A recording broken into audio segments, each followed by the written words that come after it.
You and your heart crashed into my heart, and it was the happiest day of my life. But that happiness grew thin when I found out about all the other guys, and that's when I realized that the only reason why your heart would crash into mine is the same reason why it crashed into everyone else's. Because it has no brakes in the first place. You see, it was circumstantial, like your behavior ruined us. You know, our relationship took the color of your attitude, the same way that the wind can take the color of dust. I mean, every guy we came across, you found particularly amazing. You did, and although you flowed with the wind, I still wasn't autumn enough to blow you away. I am constantly trying to forget you, but this burger reminds me of your difficulty to bite large volumes. The clouds remind me of the shape of your face. I invested everything into your happiness. Now I'm beat up, I'm tired, I'm worn out, I am exhausted even today. And that's because I had to put in my very last bit of energy for us to merely get along. I guess that's because water and oil only go together when it's hot. But it's okay. I forgave. See, you were everything to me. And that is something I'm happy to say. See, you were my fresh breath of air when the lungs of my soul were a second from breaking. The fresh breath of air when there was smoke everywhere. You didn't just hurt me that day. You didn't just hurt me. You were like Bart Simpson driving a train on top of his little sister's saxophone. After all that we've been through, every day without you hurts more than a set of divorce papers on top of Winnie Mandela's table. The first text you got from him, I remember it arriving.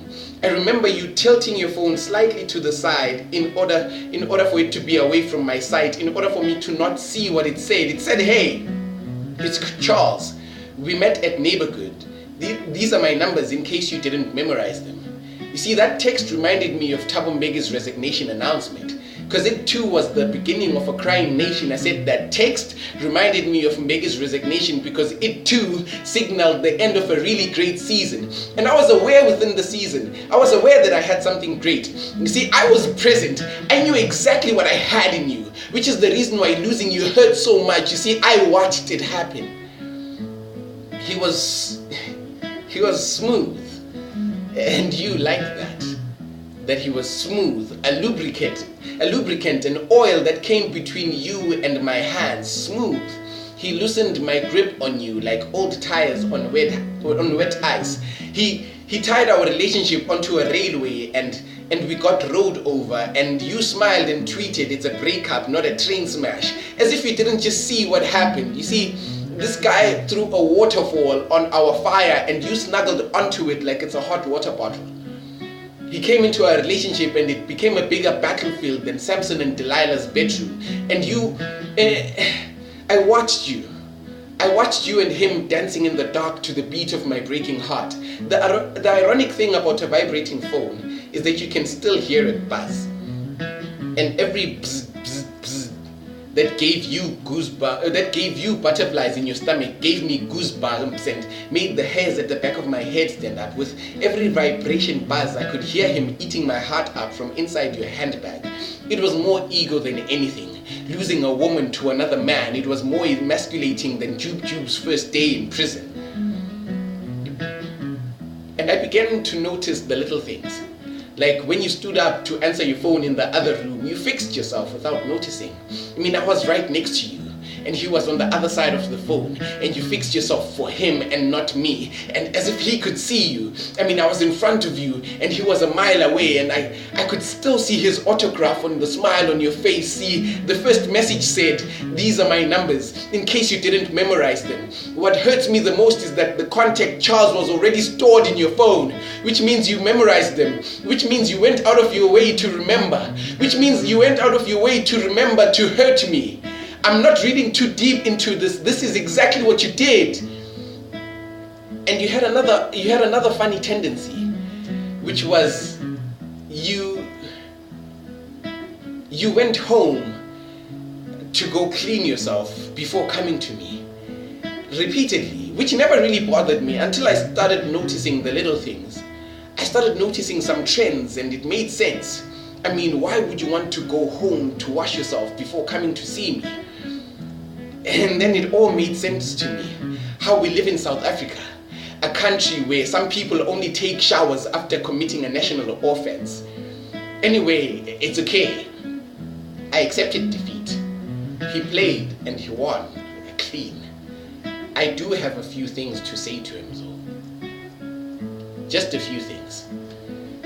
Dear Charles, first things first, I don't blame you for getting captivated by our used-to-be girlfriend. Seeing her for the first time made my heart sing.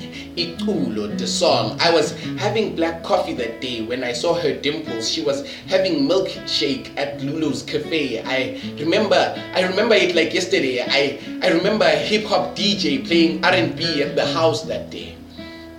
When I saw her for the first time, I could not believe that my eyes are capable of doing such a thing.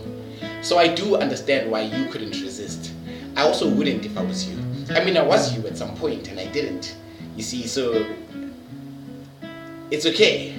And I don't even want to know if you knew about me when this whole thing started. It's now irrelevant. You got the girl. It happened. I accept it. It's okay. All this to say, I'm an adult now. I do purposeful dating, so thank you.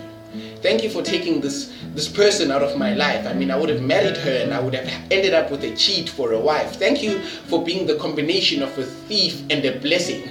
One who broke into my house and stole my biggest problem. And look at God. However, I'm not happy for you. The fact that you took the problem from me doesn't stop it from being a problem. It's never polite. It's never a solution to give my problems to someone else. I was commanded to love my neighbor as I love myself.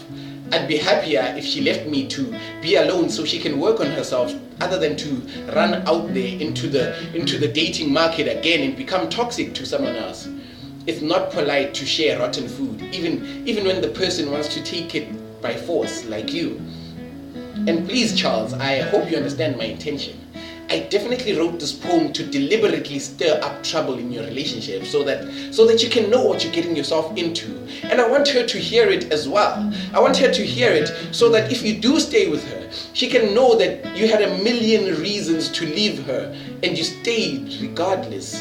And that's how much you love her. Maybe in that way she won't take you for granted the way she did with me. My name is TSO. And the woman next to you was once next to me. So I wrote you this poem. It's titled A Poem for Triumph. Thanks.